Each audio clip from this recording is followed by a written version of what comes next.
Assalamualaikum. Kelas ini bagian pelajaran sejarah kan? Oke, baik, Bapak izin masuk ya.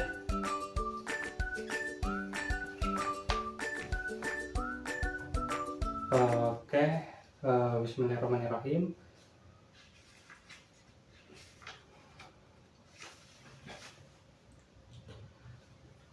Selamat siang semuanya. Gimana kabarnya hari ini? Oke, alhamdulillah baik ya kalian semua. Gimana nih? Sudah semangat belum kalian dalam belajar sejarah? Oke, semangat ya. Kalian sudah semangat. Sebelum kita memulai kelas, alangkah baiknya kita berdoa terlebih dahulu.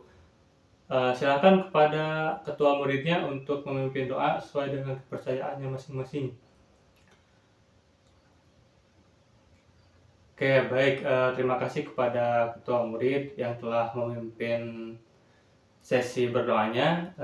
Selanjutnya, sebelum memasuki materi, Bapak akan absen terlebih dahulu ya. Silakan bagi yang Bapak sebut namanya untuk mengucapkan keterangan hadir atau tidaknya dan mengangkat tangannya. Dan bagi yang tidak ada keterangan atau tidak hadir, KM silakan tanyakan kepada teman atau keluarga terdekatnya. Oke, yang pertama, Agni Jadwa Nur Fariza, Ananda, Anindya, Ashraf, Bagus, Cantika, Debia, Evi, Faiz ada, Farsal, Isna, Kaila, Kirana, dan kemudian terakhir Maharani. Sebelum memasuki sesi pembelajaran, barangkali dari kalian nih ada yang mau mengulas materi terakhir kita nih belajar tentang apa, membahas tentang apa. Barangkali ada yang masih ingat, atau ada yang masih ingat dan berani untuk menyampaikannya di depan kelas. Silakan. Coba, atau mau Bapak tunjuk? Oke, silakan kepada Maharani. Oke, benar ya, untuk minggu kemarin itu kita ini belajar tentang sejarah masuknya Jepang ke Indonesia. Kemudian kita juga membahas tentang organisasi-organisasi yang ada pada masa pendudukan Jepang di Indonesia. Nah, buat sekarang ini kita akan membahas tentang pengerahan dan penindasan dari pemerintahan Jepang terhadap rakyat Indonesia serta perlawanan dari rakyat Indonesia terhadap pemerintahan Jepang. Oke, di balik janji manis serta propaganda yang dilakukan oleh pemerintah Jepang atau Jepang kepada rakyat pribumi pada awal kedatangannya, ternyata perilaku yang diperlihatkan oleh Jepang ini tidak sesuai atau tidak semanis janji-janji yang telah mereka katakan. Pasalnya,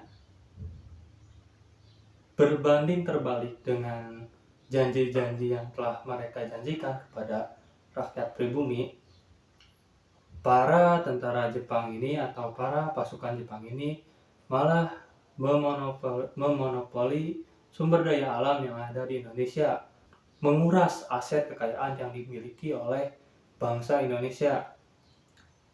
Bahkan tentara atau pasukan Jepang ini sampai menggunakan sumber daya alam yang ada di Indonesia ini sebagai aset atau modal yang digunakan dalam berperang. sehingga dapat menunjang kebutuhan-kebutuhan yang dibutuhkan oleh pasukan tentara Jepang ketika berperang. Selain hal itu, sumber daya alam yang ada di Indonesia ini pada masa pemerintahan Jepang atau pendudukan Jepang ini digunakan sebagai modal juga dalam pengembangan industri di negerinya sendiri, tentunya di Jepang. Alhasil, kebijakan-kebijakan yang dilakukan oleh Jepang ini sangat berdampak kepada rakyat pribumi yang akhirnya merugikan dan membuat rakyat Indonesia pada saat itu sengsara tentunya. Beberapa kebijakan yang dilakukan oleh Jepang ini ada yang berdampak cukup ringan, hanya sebatas huru-hara atau kekacauan yang terjadi di sekitar masyarakat yang berujung konflik, ataupun yang paling parahnya bahkan menyebabkan sejumlah korban jiwa di pihak rakyat Indonesia atau rakyat pribumi pada waktu itu. Nah, apa saja sih kebijakan-kebijakan yang dilakukan oleh Jepang ini sehingga merugikan warga negara Indonesia yang tentunya bertentangan dengan janji manis yang telah mereka sampaikan ketika awal kedatangannya ke tanah Nusantara. Ada yang tahu gak dari kalian? Coba. Jika ada yang tahu, coba angkat tangannya dan maju ke depan. Nah, oke, benar ya dari Salman. Jawabannya cukup tepat. Di antara dari kebijakan-kebijakannya itu salah satunya ada Musa yang nanti akan dibahas dalam salah satu poin yang akan saya sampaikan berikutnya. Nah, untuk lebih jelasnya itu di antara dari beberapa kebijakan-kebijakan yang telah dilakukan oleh pemerintahan Jepang yang sangat berdampak terhadap rakyat pribumi pada waktu itu, yang pertama di antaranya ada ekonomi perang. Nah, dari kalian ada yang tahu gak sih ekonomi perang itu apa? Kayak benar ya, ada yang seliwat menjawab modal yang digunakan dalam perang. Kayak itu cukup mendekati ya terhadap definisi dari ekonomi perang. Di antara dari konsep atau definisi dari ekonomi perang itu artinya yaitu dimana ketika pada waktu itu pemerintahan Jepang melakukan kebijakan dengan menggunakan semua kekuatan ekonomi yang ada di Indonesia dan kemudian mengeruknya dan memonopolinya sebagai atau untuk kegiatan berperang. Nama lain dari ekonomi perang itu yaitu sering disebut juga sistem ekonomi self-help, di mana dana yang digunakan atau sumber daya alam yang digunakan oleh Jepang ini berasal dari Indonesia dan dimonopoli oleh Jepang sebagai modal untuk berperang. Nah, ketika Jepang mendarat di Indonesia ini, ada salah satu siasat yang dilakukan oleh pemerintahan Belanda pada kala itu, yang dimana pemerintahan Belanda ini bisa dibilang tidak terlalu menyukai atau tidak terlalu setuju untuk menyerahkan wilayah Nusantara kepada Jepang. Namun keadaan berpihak lain yang akhirnya Belanda harus menyerahkan kepemilikan dari Nusantara atau Indonesia ini yang diwakilkan oleh Jenderal Terpurten kepada pihak Jepang yang diwakilkan oleh Jenderal Hitoshi Imamura. Salah satu siasat yang dilakukan oleh Belanda yaitu menghancurkan objek-objek penting yang ada di Indonesia, terutama yang berhubungan dengan sistem ekonomi atau penunjang kegiatan berekonomi. Alhasil kegiatan ekonomi yang ada pada waktu itu terhambat dan berdampak besar terhadap bidang ekonomi atau keadaan ekonomi Nusantara pada waktu itu. Nah, kenapa hal ini dilakukan? Nah, hal ini dilakukan sebagai mungkin bentuk protes atau balas dendam, namun lebih tepatnya Belanda ini ingin mempersulit pihak Jepang dalam menguasai wilayah Nusantara. Lalu bagaimana langkah atau reaksi dari pihak pemerintahan Jepang yang kala itu baru datang ke wilayah Indonesia? Nah, langkah pertama dari pihak pemerintahan Jepang itu langsung memberlakukan sebuah kebijakan yang dimana pada waktu itu Jepang langsung memberi reaksi dengan memberikan pengawasan serta merenovasi atau merestorasi sarana prasarana atau infrastruktur yang berkaitan dengan perdagangan. Contohnya seperti jembatan, jalur perdagangan, kemudian bangunan-bangunan yang mendukung proses terjadinya kegiatan perdagangan atau ekonomi, sehingga sektor ekonomi di Nusantara pada waktu itu dapat pulih dan berjalan normal kembali. Nah, kemudian kembali ke topik terkait ekonomi perang. Nah, apa sih dampak dari adanya kebijakan ekonomi perang ini? Nah, contoh nyata dari dampak terhadap rakyat pribumi ini yang pertama adanya kemunduran di bidang perkebunan pada masa pemerintahan Jepang. Nah, kenapa hal itu bisa terjadi?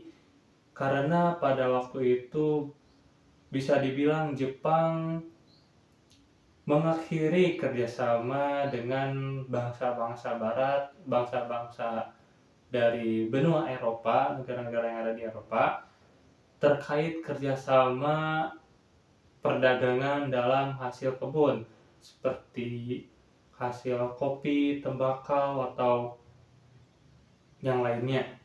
Nah, alhasil setelah Jepang mengakhiri kerjasama yang ada, lahan perkebunan itu tidak terlalu produktif karena lapangan dari atau target pasar dari perkebunan itu sendiri hilang karena kerjasama yang telah berakhir.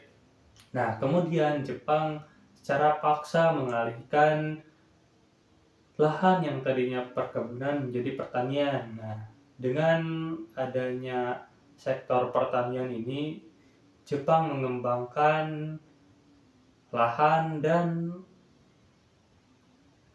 menetapkan tanaman apa saja yang boleh ditanam pada waktu itu. Di antaranya itu ada yang paling utama yaitu tanaman padi. Nah, tanaman padi ini tentunya sangat penting sebagai makanan pokok sehari-hari dan menjadi bahan logistik perang. Itulah kenapa tanaman padi menjadi salah satu tanaman yang ditetapkan dalam sistem ekonomi perang. Nah, kemudian yang lainnya itu ada tumbuhan jarak. Kenapa tumbuhan jarak atau tanaman jarak ini digunakan sebagai salah satu tanaman yang harus atau wajib ditanam dalam sistem ekonomi perang? Karena tanaman jarak ini sebagai salah satu tanaman yang dapat dijadikan sebagai pelumas dalam berbagai mesin. Kemudian yang lainnya itu ada tanaman kina, yang dimana tanaman ini sebagai obat untuk anti malaria. Nah, itulah beberapa tanaman-tanaman yang telah ditetapkan oleh pemerintahan Jepang sebagai pengalihan fungsi lahan perkebunan kepada lahan pertanian. Nah, kemudian Selain dari pengalihan fungsi lahan yang tadinya perkebunan menjadi pertanian, kemudian penanaman paksa beberapa jenis tanaman, selanjutnya itu Jepang juga ada kebijakan wajib serah padi dalam ekonomi perang ini, dalam kebijakan self help atau ekonomi perang ini, yang dimana beberapa persen dari hasil produksi yang dilakukan oleh para petani ini wajib diserahkan kepada lembaga pemerintahan Jepang pada waktu itu. Nah, kemudian selanjutnya selain itu ada ketentuan-ketentuan yang telah ditetapkan oleh lembaga pemerintahan Jepang terkait ekonomi perang. Beberapa dari kebijakan-kebijakan ini bisa dibilang cukup merugikan dan sangat berdampak terhadap masyarakat Indonesia pada waktu itu. Nah, kebijakan-kebijakan yang dilakukan oleh pemerintahan Jepang terkait penanaman produksi padi ini diantaranya itu yang pertama itu ketentuan terkait produksi dari tanaman padi, bahwa produksi tanaman padi ini di bawah pengawasan langsung dari pemerintahan Jepang, yaitu oleh Badan atau Kantor Pengelolaan Pangan, atau dalam bahasa Jepangnya disebut Sokuryo Konri Zimusho, yang dimana kantor atau lembaga ini mengatur terkait jumlah produksi yang ditanam oleh setiap petani serta pengedarannya terhadap pemerintahan Jepang. Nah, kemudian yang kedua itu ada penggiling dari tanaman padi, serta pedagang padi tidak boleh beroperasi sendiri, atau dengan kata lain harus dengan izin dari pemerintahan Jepang maupun oleh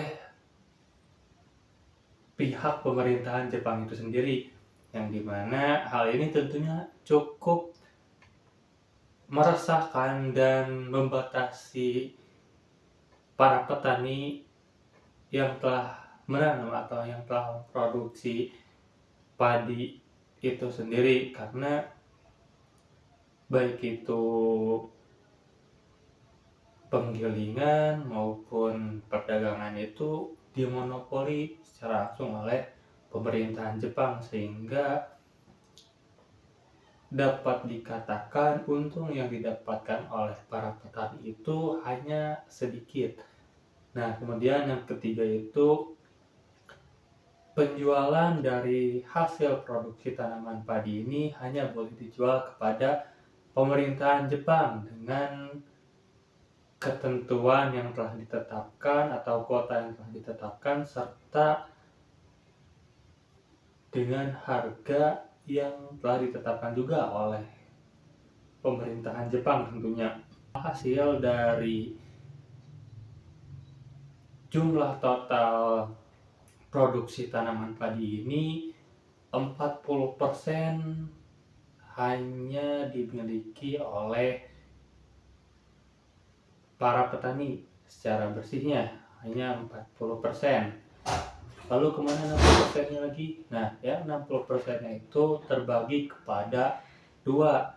30% yang mana sebagai pajak yang telah ditetapkan oleh pemerintahan Jepang terhadap para petani pribumi pada waktu itu yang telah memproduksi tanaman padi. Nah, 30% ini ditetapkan oleh lembaga kantor pengelolaan pangan sebagai pajak kepada pemerintahan Jepang. Nah, kemudian 30%-nya lagi secara bersih memang diberikan kepada para petani, namun 30% yang tersisa itu sebagai benih yang akan ditanam pada periode selanjutnya. Alhasil para petani hanya menerima 40% dari jumlah total yang telah dipanen dari hasil produksi tanaman padi.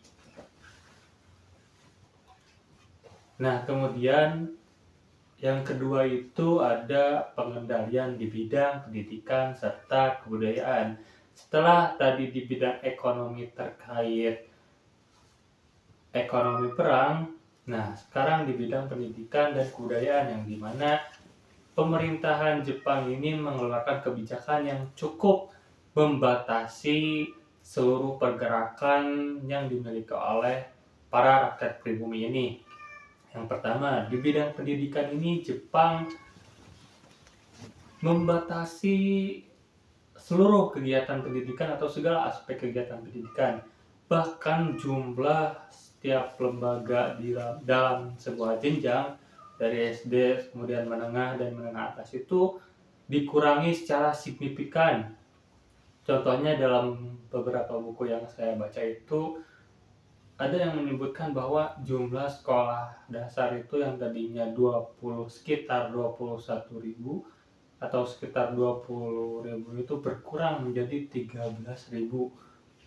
Hanya sekolah dasar berkurang secara signifikan. Alhasil dari berkurangnya sebuah lembaga yang ada di Indonesia pada waktu itu berakibat pada jumlah tenaga pendidik yang terus menurun atau terus berkurang seiring berkurangnya jumlah lembaga sekolah yang ada di Indonesia. Selain berkurangnya jumlah sekolah serta jumlah tenaga pendidik yang ada di Indonesia pada waktu itu, pemerintahan Jepang juga mengeluarkan sebuah kebijakan yang membatasi muatan kurikulum yang berlaku pada waktu itu. Kenapa dibatasi? Karena bisa dibilang Jepang ini ingin mendoktrin atau membuat sekolah menjadi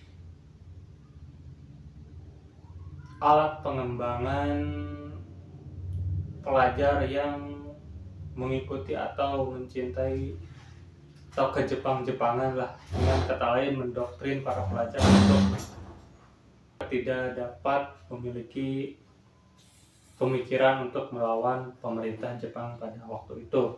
Nah, kemudian selain di bidang pendidikan, ada juga di bidang kebudayaan, yang dimana di bidang kebudayaan ini Jepang mewajibkan atau mengharuskan seluruh para pelajar atau warganya untuk menghormati budaya atau adat istiadat Jepang, dimana tentunya terkadang adat dan istiadat ini bertentangan dengan adat-adat yang ada di Indonesia.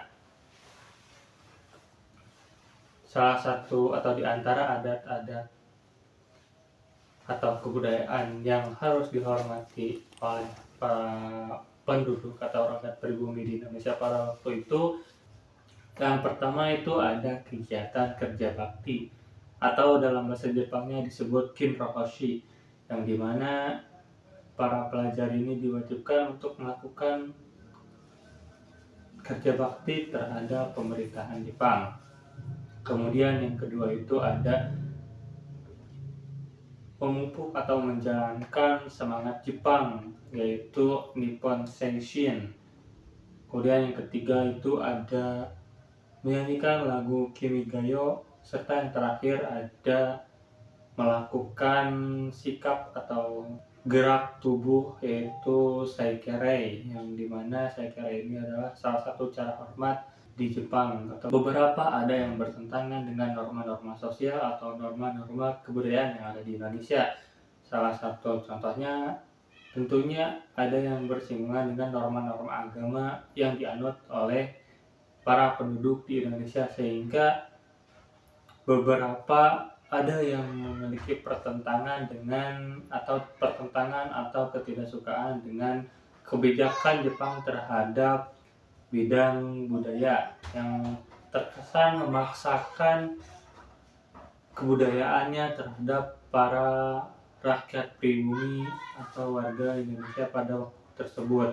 Nah, kemudian kebijakan terakhir yang dilakukan oleh pemerintahan Jepang pada waktu itu, yaitu Romusa, yang pastinya sudah tidak asing lagi di telinga kita dan sudah pastinya kalian semua juga tahu, yang dimana Romusa ini mirip dengan Prodi, yaitu sistem kerja paksa, yang dimana Romusa ini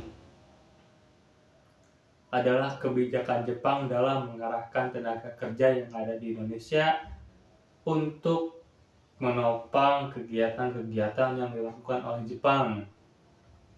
Nah, salah satu fun fact yang mungkin tidak kalian semua tahu, bahwa pada mulanya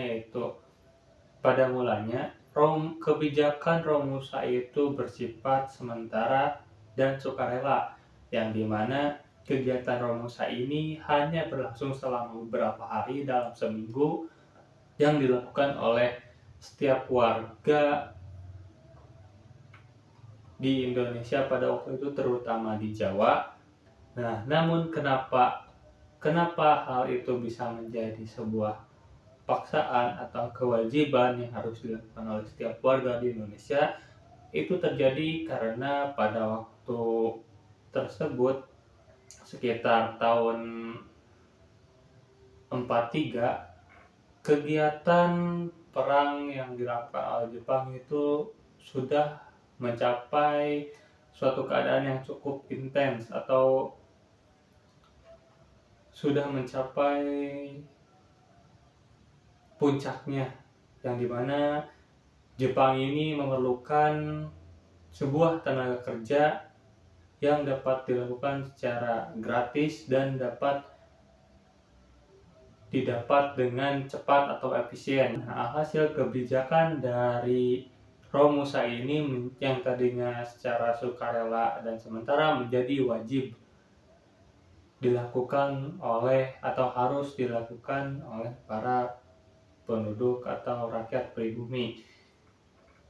Nah, bahkan ketika tahun 1943, Jepang pernah melakukan sebuah propaganda untuk menarik simpati dari para rakyat Indonesia pada waktu itu, yang dimana propaganda ini dilakukan untuk menarik perhatian warga Indonesia agar mau berangkat dalam Romusa itu sendiri.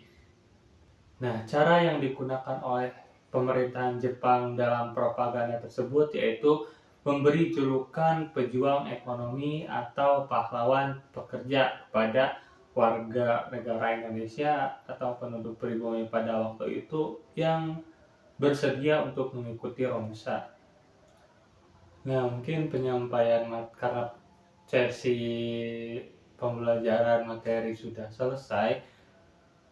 Selanjutnya kita akan memasuki sesi tanya jawab. Oke, karena sesi tanya jawab telah selesai, selanjutnya yaitu kesimpulan. Nah, kesimpulan dari pembelajaran hari ini yaitu terdapat beberapa kebijakan Jepang yang banyak merugikan rakyat Indonesia. Salah satunya yaitu kebijakan ekonomi perang, kemudian pembatasan dalam bidang pendidikan dan kebudayaan, kemudian yang terakhir itu ada Romusa. Pengendalian di bidang pendidikan dan kebudayaan cukup berdampak besar terhadap warga Indonesia atau rakyat pribumi pada waktu itu, karena beberapa rakyat atau pribumi pada waktu itu yang tentunya tidak memiliki akses mengalami kemunduran yang cukup signifikan dibandingkan pada masa kolonial Belanda. Kemudian yang terakhir itu karena kebijakan tersebutlah yang kejam dan sewenang-wenang, alhasil Jepang telah menumbuhkan musuhnya dalam daerahnya sendiri, dalam wilayahnya sendiri, yang dimana para warga pribumi ini sepakat untuk melakukan perlawanan terhadap pemerintahan yang kejam dan otoriter dari Jepang itu sendiri. Nah, mungkin itu saja pembelajaran pada hari ini. Mohon maaf bila banyak atau terdapat banyak kekurangan. Tutup dengan doa Robbana atina fid dunya hasanah wa fil akhirati hasanah wa qina adzabannar. Wassalamualaikum warahmatullahi wabarakatuh.